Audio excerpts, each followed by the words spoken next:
यह तस्वीर उदयपुर के एमबी अस्पताल की है, जहां पर एक पति नंगे पांव इंसाफ के लिए गुहार लगा रहा है। आरोप है कि आईसीयू में भर्ती उसकी पत्नी के लिए खून दिलाने के नाम पर अवैध वसूली की गई है। यही नहीं, पैसा वसूलने वाले सीना जोरी भी कर रहे हैं। 2 दिन हो गए, कोई भी नेता या प्रशासनिक अधिकारी उसको न्याय दिलाने को आगे नहीं आया है। बात बात पर आपस में झगड़ने वाले टीएसपी के जनप्रतिनिधि अपने ही आदिवासी भाई को हक दिलाने की भी पैरवी नहीं कर रहे हैं। आईसीयू में भर्ती प्रसूता महिला के पति ने अस्पताल में कार्यरत महिला गार्ड पर पैसों की ठगी और धमकाने का गंभीर आरोप लगाया है। पीड़ित युवक की हालत इतनी कमजोर है कि वह इस कड़ाके की सर्दी में भी नंगे पांव अस्पताल परिसर में दौड़ता रहा। उसने बताया कि बांसवाड़ा में पत्नी के इलाज के दौरान अस्पताल में ही उसके जूते छूट गए। अब पैसे नहीं है तो नंगे पांव घूम रहा है। पीड़ित की पहचान सोहन नाम, निवासी गांव सुखेरा, तहसील सज्जनगढ़ है। सोहन ने हमें बताया कि उसकी पत्नी को डिलीवरी के बाद तबीयत बिगड़ने पर आईसीयू में भर्ती कराया गया था।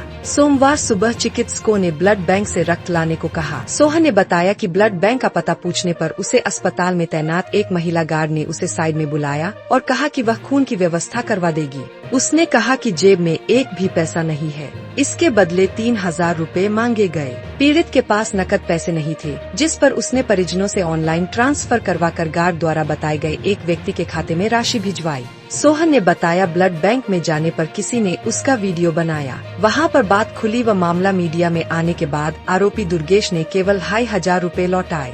500 रुपए कम दिए गए। यही नहीं, पैसे लौटाते समय आरोपी ने उसकी फोटो खींच ली और धमकी दी कि मेरे पास तेरी फोटो है, जो करना है कर ले।